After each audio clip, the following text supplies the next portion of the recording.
Hi, this is Ruth with Permaculture, and we're going to be clipping our turkey's wings because they keep flying over the fence. So when you clip a turkey's wing, Ruth, does it hurt the turkey at all? Or the chicken or whatever poultry you're doing it for?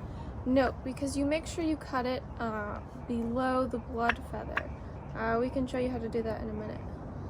Right, so you are only cutting feathers where the feather has stopped growing and there's no longer any blood supply to it. So the vein is white. A growing feather, it will be red and full of blood, and if you cut that, then the bird will bleed, right? So these feathers are dead, they have no nerves in them, and we're gonna clip them and reduce their risk of flying over the fence into the neighbor's yard. So I know folks often feel like clipping a bird's wings is bad for it. It's actually not, especially when you have turkey in the city, or your turkeys or your chickens have a propensity to jump the fence. It's about keeping them safe, right? Yeah. Keeping them safe from neighbors' dogs, from raccoons, keeping them away from traffic.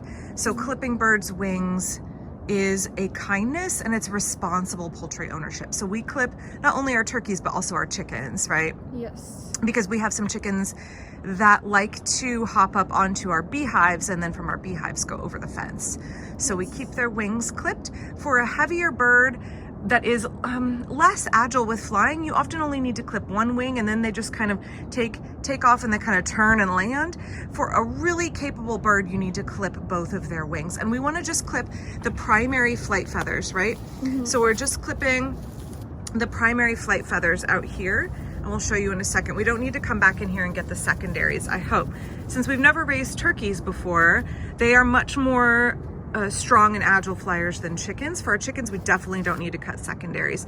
So for the turkeys, we'll start with the primaries and then we'll see how it goes. So I want to take the wing here. So the turkey's shoulder is up here. You never want to grab a bird from the edge of their wing because that can hurt them. You want to get them up here from the shoulder and then fan the wing out like that.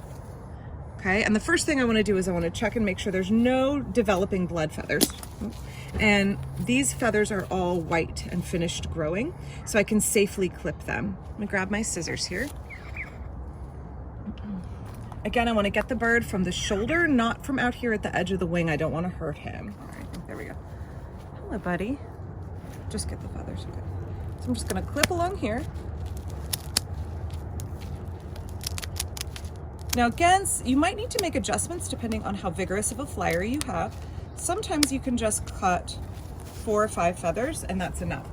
A quick note here, please keep a pair of pliers on hand. Should you accidentally cut a blood feather, it will not stop bleeding like a cut on your skin. You will need to pull it out from the base where it attaches to the wing. This will not be comfortable for the bird, but it is a necessary step. It's also important to make sure you don't cut blood feathers in the first place. So turkeys are such strong flyers that we're gonna go ahead and clip both wings. Now, what we've noticed, I can't grab his shoulder here, what we've noticed is that the turkeys, just wanna make sure there's no blood feathers and that the shaft of the feather is all white and nothing is growing. You can see he's not being hurt. Can you get all of him in? Trust me, if he was hurt, he would be very loud about it. Yeah. At the slightest inconvenience, turkeys are very vocal. Yeah. So he's not being hurt. He's very calm. It's not hurting him. He's just being kind of inquisitive. If you do have a blood feather, what you want to do is you want to support that feather and not clip so here's a blood feather.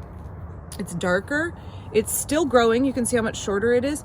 So you don't want to leave that feather unsupported. So if you go to clip their wings and you find a blood feather, you want to leave the primaries on either side of it intact. So we're going to do kind of a little bit of an awkward clip here.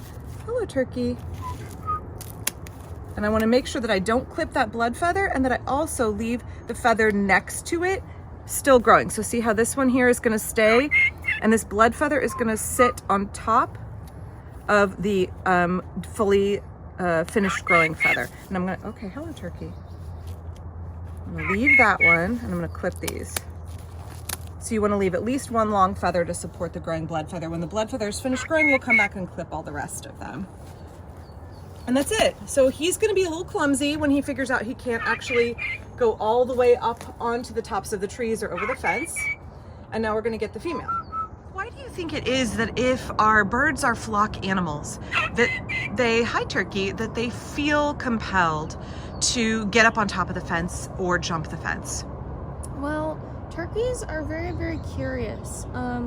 They can escape whenever they want. They choose not to because they have to stay with the flock.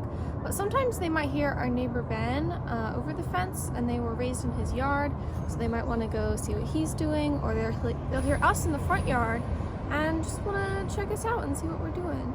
Right, so they really are quite social and affectionate birds, and they tend to want to stay with their flock, but they consider humans part of their flock, particularly us and particularly our next door neighbors, because our next door neighbors have been so involved in raising them.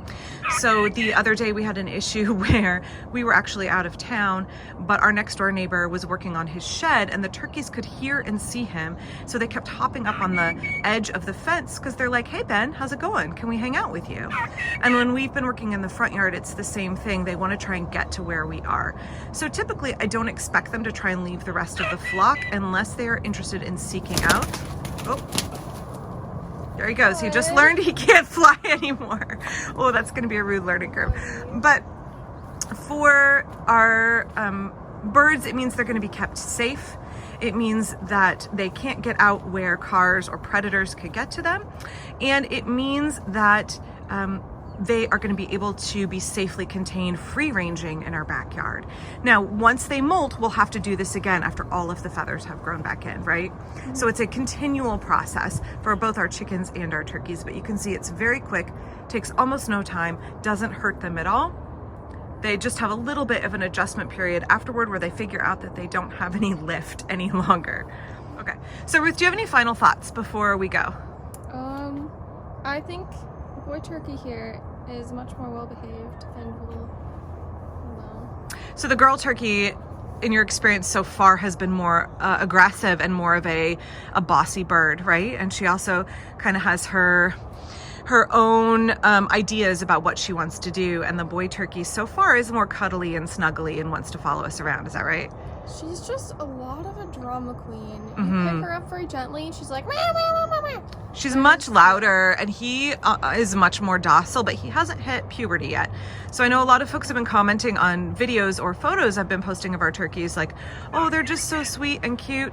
But they're still babies, and I have been told by many folks, you can see he's getting a little bit of a waddle, a little bit of a snood, that as he becomes sexually mature, he's going to be an entirely different bird. So right now he's still sweet and cuddly because he's a baby. So we'll see how it goes. Let's go grab the girl turkey and do her wings next, and we will let y'all go. Please check out our Patreon down below, and please click like and subscribe. We'll be back soon. Thanks.